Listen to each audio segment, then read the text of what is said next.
नमस्कार। चलिए आज एम्प्लॉय प्रोविडेंट फंड यानी ईपीएफ के पूरे सिस्टम को समझते हैं। हम बात करेंगे उन आम दिक्कतों की जो अक्सर आती हैं और साथ ही देखेंगे कि भविष्य में क्या नए बदलाव होने वाले हैं जो इस पूरे प्रोसेस को बहुत ही आसान बना देंगे।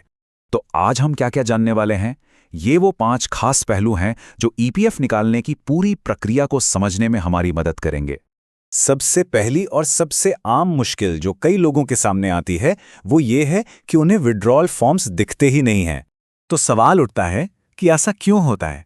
ये फॉर्म 19 और 10C पोर्टल पर नजर ही क्यों नहीं आते? इसका जवाब पता है बहुत ही आसान है लेकिन बेहद जरूरी भी। देखिए, असली वजह है पीएफ अकाउंट में डेट ऑफ एग्जिट का अपडेट ना होना।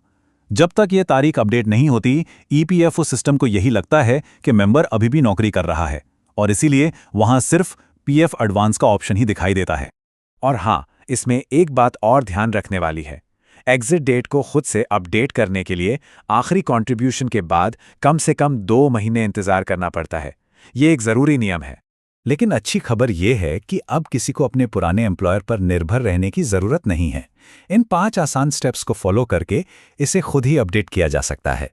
चलिए अब अगले स्टेप पर बढ़ते हैं, क्योंकि जैसे ही डेट ऑफ एग्जिट मार्क हो जाती है, सही विड्रॉल फॉर्म्स दिखने लगते हैं। इसे समझने का एक बहुत ही आसान तरीका है। सोचिए, रिटायरमेंट फंड के लिए 2 अलग अलग जेबें हैं, एक जेब बचत के लिए और दूसरी पेंशन के लिए। अब देखिए, ये स्लाइड बहुत काम की है। ये साफ साफ बताती है कि किस फॉर्म का क्या काम है, ताकि सही फॉर्म चुनने में कोई गलती ना हो। लेकिन पेंशन निकालने को लेकर एक बहुत ज़रूरी नियम है।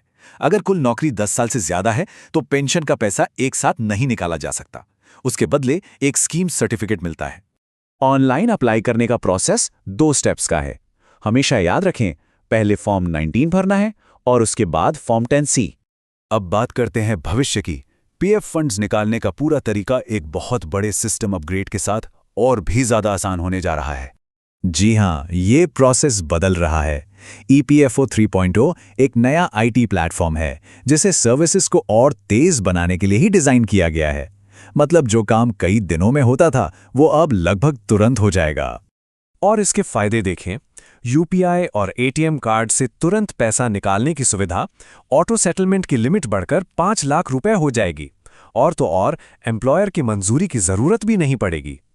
हाँ, इस नए सिस्टम में एक ज़रूरी नियम ये भी है कि रिटायरमेंट के लिए एक सेफ्टी नेट बना रहे।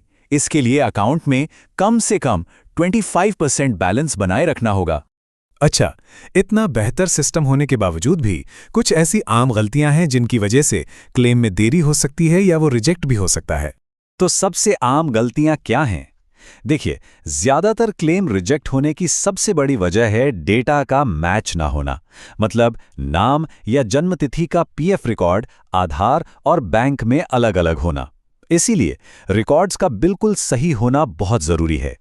एक और बड़ी समस्या है एक से ज्यादा यूएएन नंबर होना।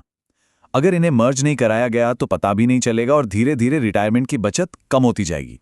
तो क्या हो अगर सब कुछ सही लग रहा है लेकिन फिर भी क्लेम हफ्तों से अंडर प्रोसेस में अटका हुआ है? ऐसी सिचुएशन वाकई में काफी फ्रस्ट्रेटिंग हो सकती है।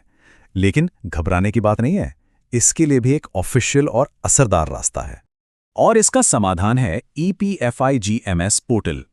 ये एक ऑनलाइन पोर्टल है जिसे खास तौर पर मेंबर्स की शिकायतों को सीधे ईपीएफओ अधिकारियों तक पहुंचाने और हल करने के लिए बनाया गया है। और ये देखा गया है कि इस पोर्टल के जरिए शिकायत दर्ज करने पर अटके हुए क्लेम का निपटारा अक्सर सिर्फ 2 से 3 वर्किंग डेज में ही हो जाता है। तो हमने ये तो समझ लिया कि प्रोसेस कैसे काम करता है, लेकिन इससे भी बड़ा सवाल है क्यों? इन सभी टूल्स को समझना अपनी फाइनेंशियल प्लानिंग पर असल कंट्रोल पाने की दिशा में पहला कदम है।